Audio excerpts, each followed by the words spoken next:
European Union leaders on Thursday agreed on modest measures to tackle a staggering migration crisis that has caused deep divisions within the bloc.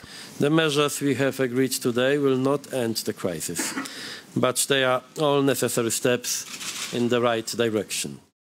The summit followed weeks of fighting over a plan to relocate 120,000 asylum seekers already in Europe.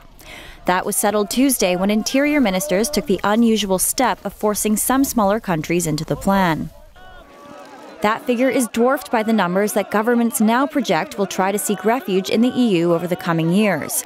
More than 500,000 asylum seekers have arrived in Europe so far this year. Mr. Tusk said the greatest tide of refugees and migrants is yet to come, as millions more from Syria, Iraq, Afghanistan, and Eritrea flee their conflict-ravaged countries. Leaders agreed on policies aimed at reducing the numbers of migrants who seek to enter the bloc. These included more money for Syria's neighbors to help settle and integrate the country's refugees. Leaders have agreed on increased help to Lebanon, Jordan, Turkey, and other countries in the region.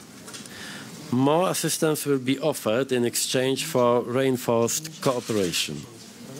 At least additional €1 billion will be mobilized for help to the refugees in the region via the UNHCR and the World Food Programme. The EU also agreed to send task forces of European experts to help register and screen migrants in so-called hotspots. They are expected to be fully operational in Greece and Italy and possibly also Bulgaria by November. The move is intended to quickly identify migrants eligible for refugee status and relocation into other European countries, and to filter out economic migrants who are unlikely to qualify for asylum in Europe.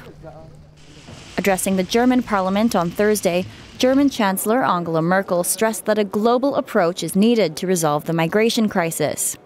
We're dealing with a global challenge that requires each region, each country, each political level, each institution to make its contribution to tackle the crisis. Ms. Merkel is due to attend the United Nations meeting in New York later this week.